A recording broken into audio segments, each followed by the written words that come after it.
ഓം പരാശക്തി നമ. അമൃതകുടീരം പദ്ധതിയുടെ സേവ നടക്കുന്ന സമയം കൂര പോലുമില്ലാത്ത ആയിരങ്ങൾക്ക് കരുണാമയിയായ അമ്മ വീട് വെച്ചു കൊടുത്തു. അമ്മയുടെ മക്കൾ രാപകൽ അവിടെ സേവയിൽ മുഴുകി. അവരുടെ ജോലി വെറുതെ നോക്കിക്കൊണ്ടിരിക്കുന്ന, ഒരു കൈ സഹായം പോലും ചെയ്യാത്ത വീട്ടുകാരെ കുറിച്ച് ചിലർക്ക് വിഷമം തോന്നി.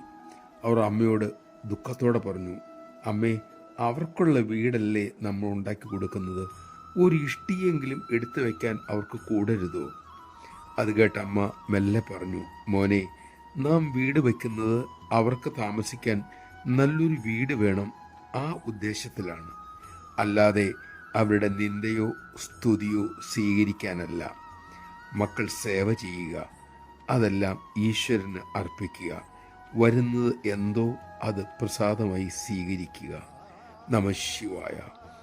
ഈ തത്വമാണല്ലോ പതിറ്റാണ്ടുകളായി അമ്മ ലോകത്തെ തൻ്റെ ജീവിതത്തിലൂടെ പഠിപ്പിച്ചുകൊണ്ടിരിക്കുന്നത്. ഈ മനോഭാവത്തോടെ അമ്മയുടെ സേവ ചെയ്യാൻ നമുക്ക് കഴിയട്ടെ.